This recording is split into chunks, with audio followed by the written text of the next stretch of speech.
السلام علیکم ورحمۃ اللہ وبرکاتہ۔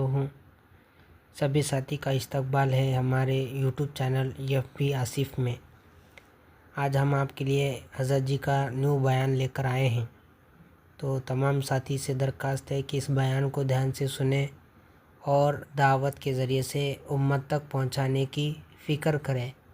السلام علیکم ورحمۃ اللہ وبرکاتہ۔ کہ نکلو تم رمضان میں کہ کہیں کے لیے کہ تاکہ روزہ بھی زندہ ہو، قرآن بھی زندہ ہو۔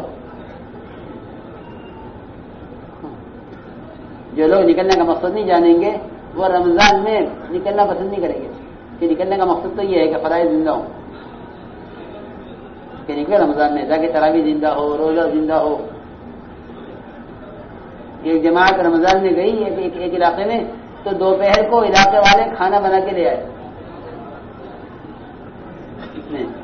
دوپہر کے کھانے میں۔ تو جماعت نے کہا کہ رمضان آیا ہوا ہے، رمضان، تو وہ یہ سمجھے مقامی لوگ کہ رمضان ان کے امیر کا ہے، ان کے ساتھی کا نام ہے۔ اتنی جہالت امت میں، اور یہ اس علاقے کی بات ہے جہاں بہت کام ہے، تو بڑا مرکز ہے، بڑا کام ہے، جی ہاں، اور بالکل وہی مرکز سے کچھ فاصلے پر شہر سے ایک طرف جماعت نکلی رمضان میں، تو وہ کھانا لیا بنا کے کہ جماعت آئی ہے، کھانا کھلاؤ۔ ان نے کہا رمضان ہے، کہ کیا رمضان؟ ماں فرماتے تھے کہ اس نقل و حرکت سے فرائض زندہ کرنے ہیں، تو فرائض کے لیے نقل و حرکت کو چھوڑا نہیں جائے گا، فرائض کے لیے نقل و حرکت کو چھوڑا نہیں جائے گا۔ ہاں، روزہ چھوڑ سکتے ہیں۔ سنو کہ مسافر ہے، سفر کر رہا ہے رمضان میں، اور صحابہ کرام کے بارے میں حضرت نے جو خط لکھا کام کرنے والوں کو، اس نے لکھا ہے کہ صحابہ کرام رمضان میں بھی نقل و حرکت کرتے تھے، اگر ضرورت محسوس کرتے تھے تو روزہ کھول لیا کرتے تھے، مگر نقل و حرکت میں کمی نہیں آنے دیتے تھے، نقل و حرکت میں کمی نہیں آنے دیتے، اگر ضرورت محسوس کرتے تو روزہ کھول دیتے۔ چنانچہ ایک سفر میں صحابہ نے روزے رکھے، بعض نے رکھے، بعض نے نہیں رکھے۔ حضور اکرم صلی اللہ علیہ وسلم اور عبداللہ بن رواحہ، ان دونوں کا روزہ تھا اور کسی کا روزہ نہیں تھا، اور کسی کا روزہ نہیں تھا۔ سفر میں دیکھ کہ سفر میں روزہ چھوڑنے کی رخصت ہے، بعد میں قضا کرے۔ جی ہاں، عبداللہ بن رواحہ اور آپ صلی اللہ علیہ وسلم، ان دو کا روزہ تھا، باقی کسی کا روزہ نہیں تھا۔ جی ہاں، تو جب صحابہ جا کے اترے تو جن کا روزہ تھا وہ تو جا کے بیچارے پیاس میں، بھوک میں، ضعف میں لیٹ گئے،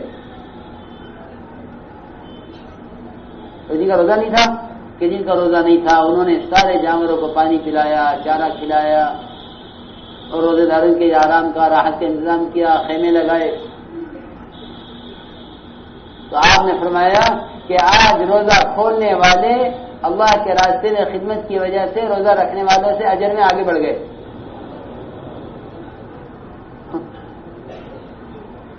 کن سے آگے بڑھ گئے؟ روزہ رکھنے والوں سے۔ کہ کیوں؟ کہ انہوں نے دو اجر پائے، دعوت کا اور خدمت کا۔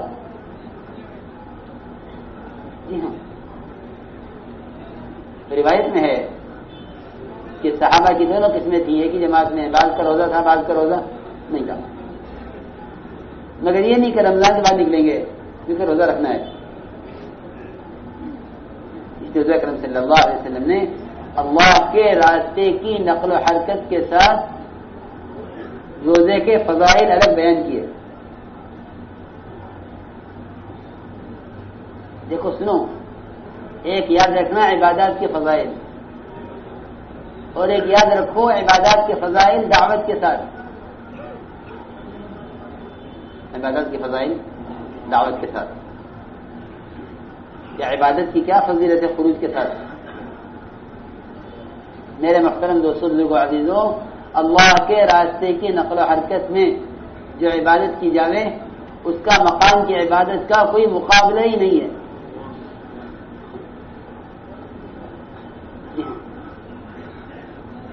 آپ اندازہ کریں، جمعہ کا دن صبح جماعت تیار کی آپ صلی اللہ علیہ وسلم نے.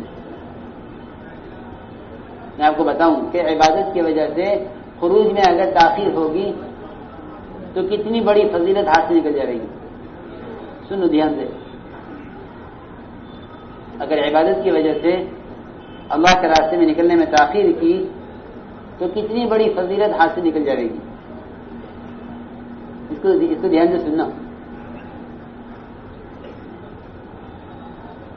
عبداللہ بن رواحہ رضی اللہ تعالیٰ عنہ کو صبح ایک جماعت میں جوڑا گیا، جماعت روانہ ہو گئی. عبداللہ بن رواحہ ٹھہر گئے. آپ ہمارے عبداللہ تم گئے نہیں صبح جماعت میں؟ کیا یا رسول اللہ، میرا ارادہ جانے کا تھا مگر میں اس لیے ٹھہر گیا کہ آپ کی جمعہ کی نماز آپ کی مسجد میں آپ کا خطبہ سنوں گا، آپ کے پیچھے نماز پڑھوں گا. اور آپ کی مسجد نماز باقی مساجد سے زیادہ افضل ہے. جی ہاں، صحیح روایت ہے. صلاۃ فی مسجد ھذا افضل من 1000 صلاۃ فیما سوا الا المسجد الحرام. کہ میں اس لیے ٹھہر گیا کہ آپ کی مسجد میں نماز پڑھوں گا، آپ کا خطبہ سنوں گا. جماعت تو یہ گئی ہے صبح سے شام دوپہر تک کی بات ہے، جا کے مل جاؤں گا جماعت کے ساتھ. اپنے ساتھ یہ کرتے ہیں نا کیا تم چلو ہم آ رہے ہیں. نہیں، انہیں خبر نہیں کہ وہ ذرا سا پیچھے رہ جانے سے کتنا پیچھے رہ گئے. عبداللہ بن رواحہ رضی اللہ تعالیٰ عنہ کسی اپنی شادی کے یا اپنی ضرورت کے یا اپنی خدا نہ کرے کسی خواہش کے وجہ سے نہیں پیچھے رہے، بلکہ عبادت کے لیے پیچھے رہ گئے.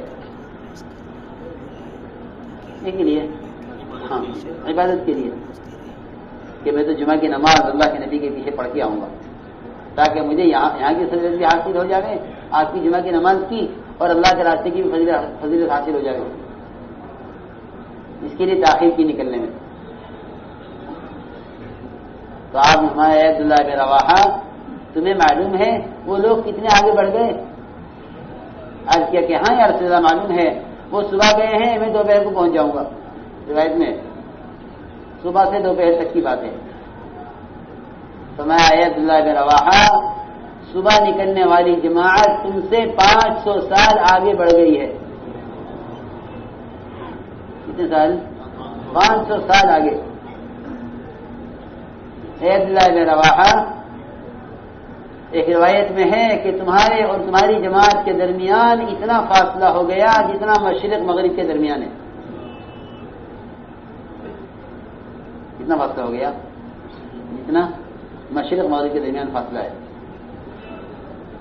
ایک روایت میں ہے کہ عبداللہ بن رواحہ اگر ساری زمین کے اوپر نیچے جتنا مال ہے وہ سب کا سب تم خیر کی راہ میں خرچ کرو،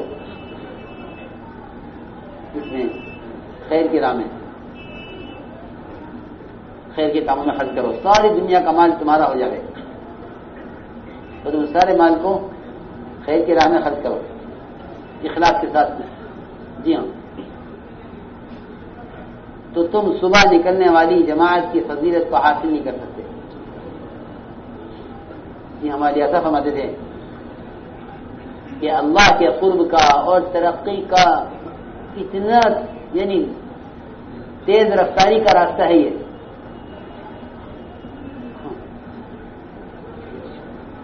کہ ایک جانے ہائی وے سے ہاں اور ایک جاوے چھوٹے راستے سے گاؤں گاؤں. تو یہ کہیں کہ وہ جلدی پہنچ جائیں گے. یہ کہاں سے آئے کہ امریک روڈ سے آئے، باہر سے جلدی پہنچ گئے. کہ اللہ کے راستے کی نقل و حرکت عبادات میں زیادہ ترقی دینے والی ہے. اس لیے مولانا صاحب فرماتے تھے کہ جس چیز میں تم ترقی چاہو، جس چیز میں تم لوگ ترقی چاہو اس کو اس مہینے میں زیادہ کرو. کہ تلاوت میں، عبادت میں، نمازوں میں، ذکر میں، تہجد میں، اور پھر دونوں طرف سے مدد ملی ہوئی ہے کہ شیاطین قید کر دیے گئے. جی ہاں، شیاطین قید کر دیے گئے. جتنے بڑے بڑے شیاطین ہیں خاص طور پر ان سب کو قید کر دیا گیا کہ شیاطین تو یوں قید ہو گئے اور نفس جو ہے وہ مارا گیا خواہش کے دبنے سے نفس دب جاتا ہے. یہ بہترین موقع ہے تیرے لیے. تو یہ کہ سب سے بڑا غافل ہے وہ شخص جو رمضان کے مہینے کو دعوت عبادت کے لیے غنیمت نہ سمجھے. سب سے زیادہ محروم، ہاں سب سے بڑی محرومی ہے یہ کہ جو رمضان کے مہینے کو دعوت عبادت کے لیے غنیمت نہ جانے، وہ سب سے بڑا محروم ہے.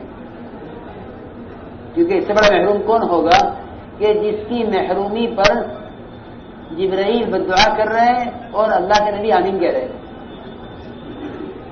جی ہاں، اسی پر ہے وہ آمین اور دعا. اس کی